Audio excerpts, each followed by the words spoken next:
What's happening, guys? Sam Adams here, and welcome to a brand new episode of the Jampack Report today for August the 22nd of 2019. Of course, for those that are brand new to the show, this is a daily gaming news podcast that brings you the hottest gaming news that you need to know 5 days a week, Monday through Friday, right here on youtube.com/Samuel Adams Media, as well as podcast services around the world, including Spotify, Apple Podcasts, Google Podcasts, and more.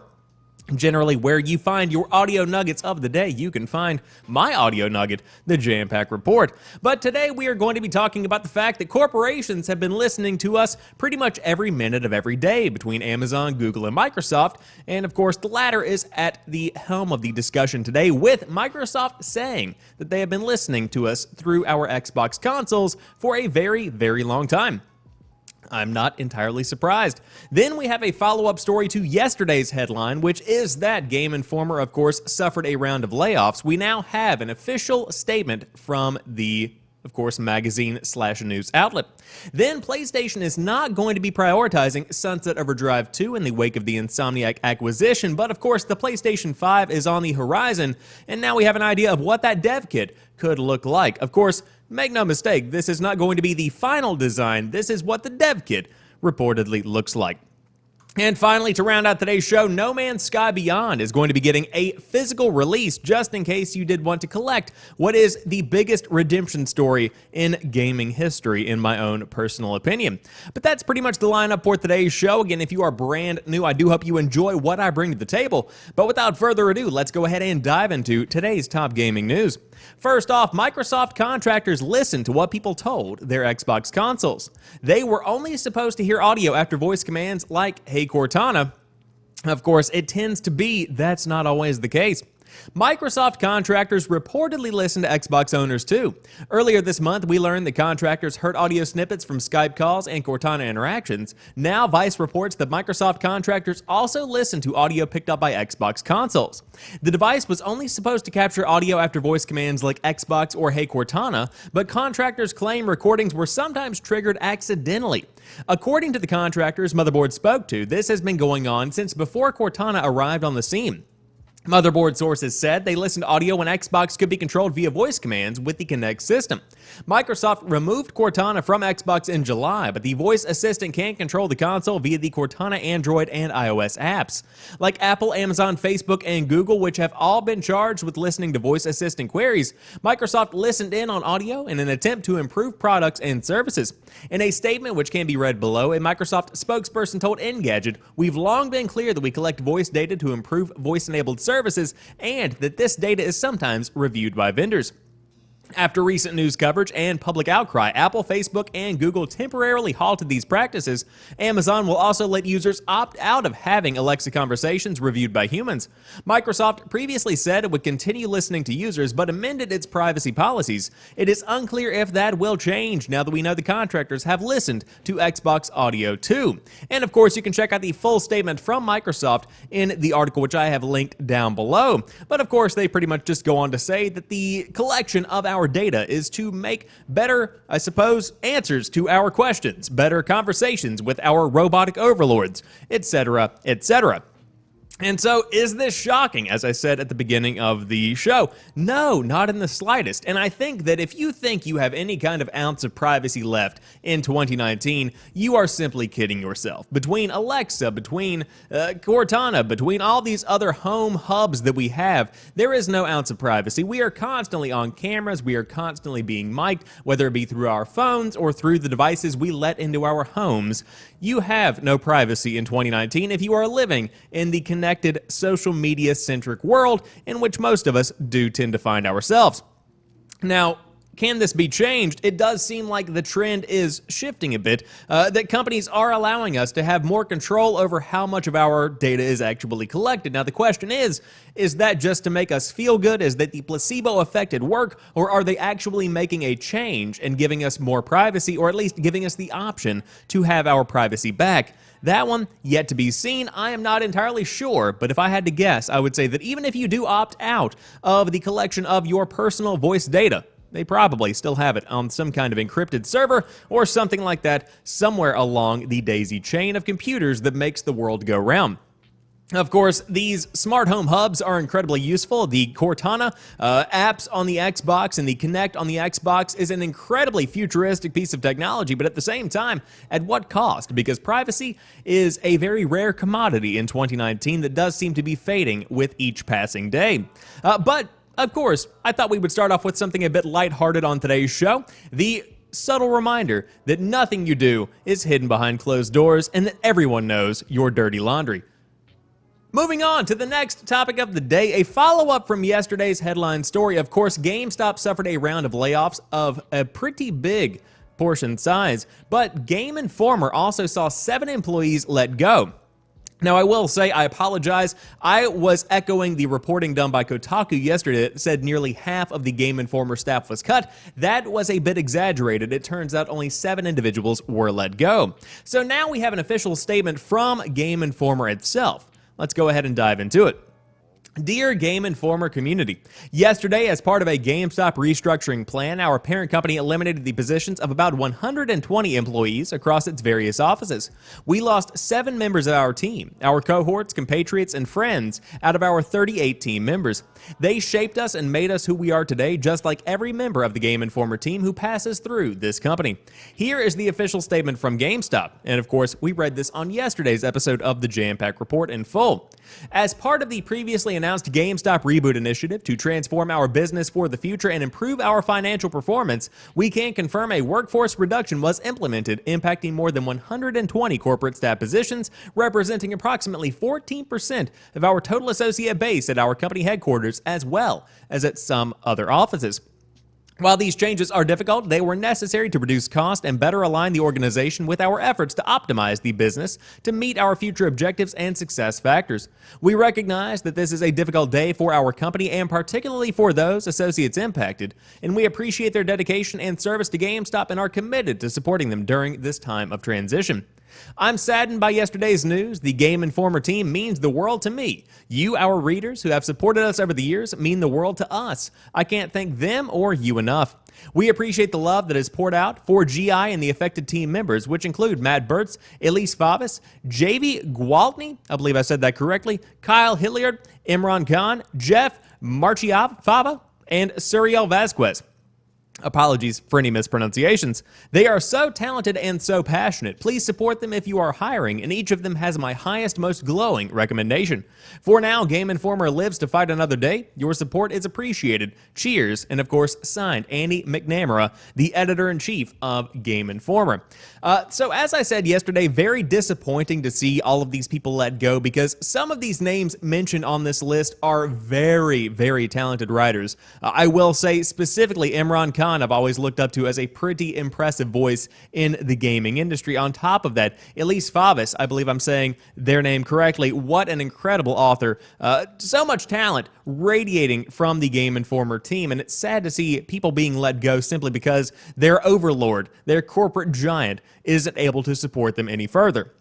Of course, I went to GameStop last weekend and they were doing a promotion where regardless of what your game was worth, if it was above $2 in value, you got an additional $5 in trade-in credit.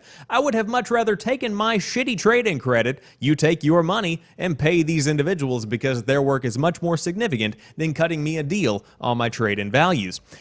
That's beside the point. I suppose I do understand, as I said on yesterday's show, that this is a corporate move, this is a business move, and of course GameStop in and of itself is not meant to be a media giant. It is not meant to be the publisher of a magazine. It is simply meant to be a retail brick-and-mortar store at the end of the day with some online retail as well. And that's trying, or at least what they're trying to get back to, in my opinion. But if you are curious as to what the Game Informer staff had to say, of course, many people are echoing their thoughts on Twitter, but Andy McNamara putting out the official statement over there on Game Informer, which was well said, well put, and of course, echoes the sentiment that I think a lot of people in the industry are experiencing right now, which is genuine sadness and disappointment at where we find ourselves today. But moving on. PlayStation is not going to be prioritizing Sunset Overdrive 2 in the wake of the Insomniac acquisition, instead focusing on Spider-Man and Ratchet & Clank, according to Sean Layden. Now, to be quite honest with you, I don't really have to read the rest of this because that's pretty much the gist of it, but let's go ahead and dive into it for the sake of the length of the show. Just kidding. In case you missed it, the news last night said Sony announced they have acquired Insomniac Games as a first-party studio to develop titles exclusively for its PlayStation platform, which, if the bookies' bets are true, will very shortly become the PlayStation 5 within the next year or so. In an interview with The Hollywood Reporter, Sony Interactive Entertainment chairman Sean Layden spoke about the decision to make the purchase, the company's shifting approach to crossplay and multi-platform gaming, and the kind of games that Insomniac will prioritize as a PlayStation studio. The last part will be of interest to any fans of Sunset Overdrive, Insomniac's 2013 Xbox One exclusive that, despite mediocre sales, has gone on to become something of a cult classic, praised for its novel traversal mechanics and buoyant stylistic flourishes. Sadly, it looks like Sunset Overdrive 2 isn't making its way to the top of Insomniac's list under PlayStation, as Layden explains in the interview. Quote, "That was a great experience for Insomniac, and they learned a lot through that as well," explained Layden. "As far as the IP itself, we really haven't turned over the files on that one to see what that actually means, to be honest. We like what they have been doing in the Spider-Man franchise, and things like Ratchet & Clank are certainly vital series in the present and future. That is what we are concentrating on." It's believed that Xbox still owns the publishing rights to Sunset Overdrive regardless of Insomniac's acquisition anyway, leaving the fate of the franchise even more up in the air than before. In short, it's looking very unlikely that we will ever see a sequel to Sunset Overdrive for quite some time, if ever, but if that means more Spider-Man titles, then frankly, it's a price I am willing to pay, says the author at Games Radar. So, my big question here is, does anybody actually want a Sunset Overdrive 2? Because in my mind, in a bubble, we don't necessarily need a sequel. And I think that's something a lot of people forget in today's day and age, a lot of people forget in today's gaming space, that not every game, regardless of its success and regardless of its praise, needs to have a sequel. I think that there is a shocking lack of one-off games that stand alone as really impressive entries that don't necessarily need anything else, even though we had many games like that in the past.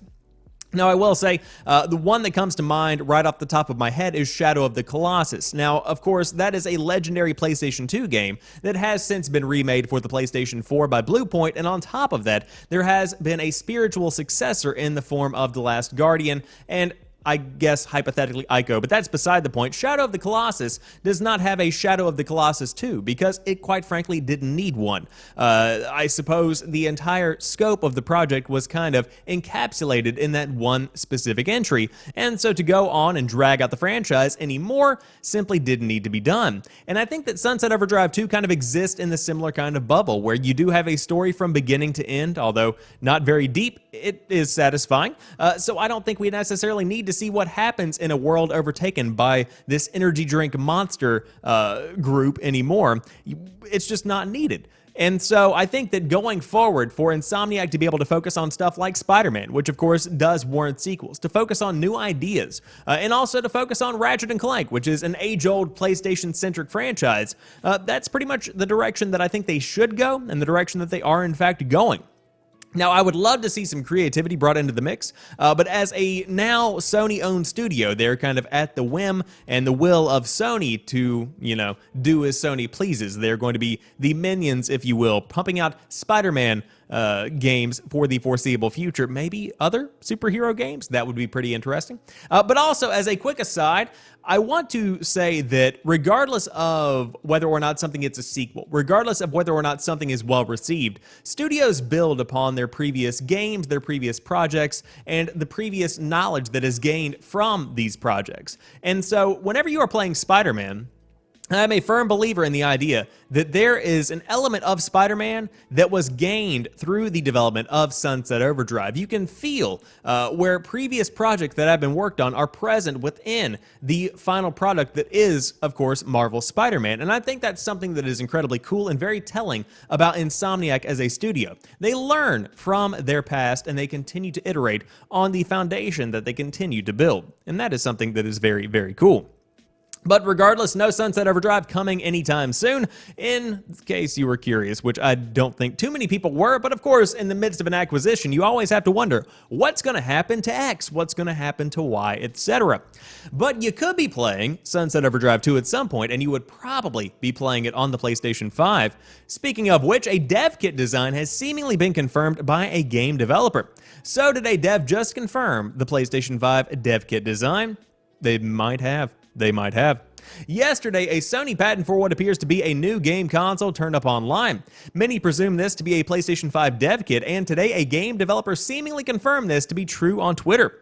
Following a Reset-era thread which uncovered a European Sony patent for some kind of hardware device, there was speculation online that this was the design for the PlayStation 5, or at the very least, a PlayStation 5 dev kit. The image on the patent was highly unusual as it skewed industrial design standards in favor of bulk. There's also the matter of the V design carved into the hardware. V is the Roman numeral for 5, which further fueled the speculation that this console was related to, you guessed it, the PlayStation 5. After articles were published about the patent, game developer Matthew Stott seemingly confirmed the design to be a dev kit. Quote, "It's a dev kit, we have some in the office," Stott wrote in a tweet. And of course, there is an image right there that shows off the dev kit itself, which I believe there's a bigger version of down below or embedded in the article. We have reached out to Stott for this story to confirm his identity. However, if the LinkedIn page belongs to the same person, Stott is apparently a senior artist at Codemasters. So it wouldn't be unusual for their office to have a PlayStation 5 dev kit, assuming Sony has already given them out to select developers. Commenters online were convinced that if the patent image was for the PlayStation 5, it would be for a dev kit and not the actual retail console. Partly because the bulky ventilated design, but also because the V is a weird design choice for a retail product. It should be noted that the PlayStation 4 dev kit is just as bulky and features similar design elements. Both have numerous vents and even a button layout on the front that is vaguely familiar and similar to what we saw in the patent. They have reached out to Sony at IGN for comment on this story, but have not heard back in time for publication. But luckily, final products rarely look like dev kits. So if this is indeed the PlayStation 5 dev kit, then expect the model that goes on sale next year to look very different than this. And of course, we do have the speculation that that is going to be the look of the PlayStation 5 dev kit. And man, is that one ugly mother. Oh my God. Let's never look at that thing again. But hey, if it gets the games into the hands of the general gaming public, then whatever evil is necessary should be taken into account. Because hey, it might not look pretty, but it gets the job done. Now, the big question here is this actually the dev kit? I would say absolutely. Again, look how ugly this thing is. I mean, you have this article on IGN that shows off the dev kit for the PlayStation 4. That looks nothing like a PS4. It is thick, it is bulky, and it has tons of buttons. And of course, it just looks nothing like a PlayStation 4. So considering that, taking all things into consideration, I would say this is more than likely the patent for the PlayStation 5 dev kit. Now, the big question is, when can we expect the PlayStation 5 in regards to this leak? So what is the timeline looking like? I think we are still on track for sometime in 2020, maybe early 2021 if we are talking about the release of the PlayStation 5. Very exciting times, to say the least. But if the iterations of No Man's Sky are to be followed into the future, you could also be playing No Man's Sky on the PlayStation 5, and if you're counting, that's the second time I've used that transition in today's episode of the Jampack Report. But No Man's Sky Beyond, the brand new version of the game, is getting a physical disc release. Hello Games has announced that No Man's Sky Beyond is getting a physical release on the PlayStation 4, and it is hitting store shelves on September the 10th. The content therein is otherwise a free release if you already own the game, and it features online multiplayer, a VR mode, and more.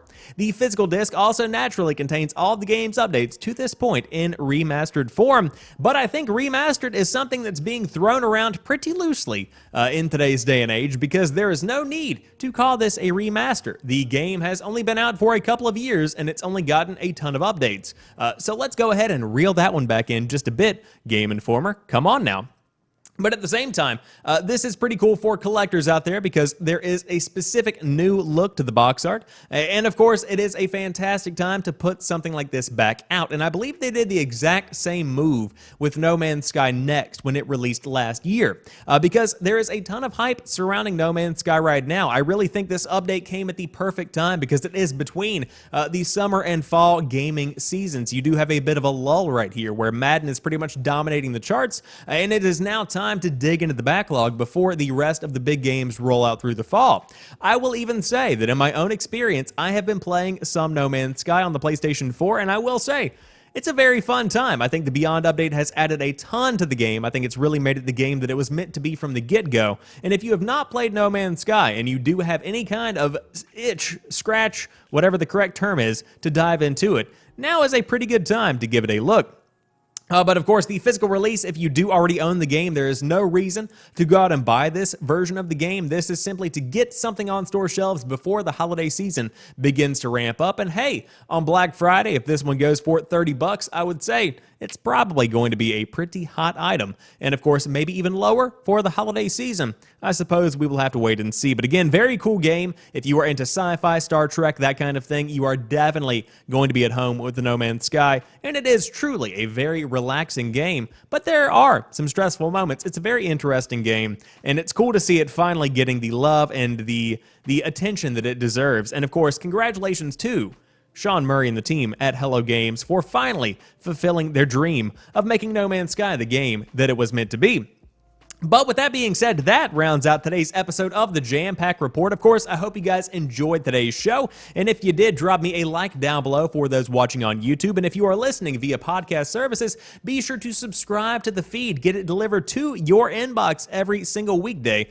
And of course, I would appreciate it very, very much to see you coming back time and time again, allowing me to fill you in on the hottest gaming news of the day. But until tomorrow, you guys have a fantastic rest of your Thursday. I will talk to you soon, and peace.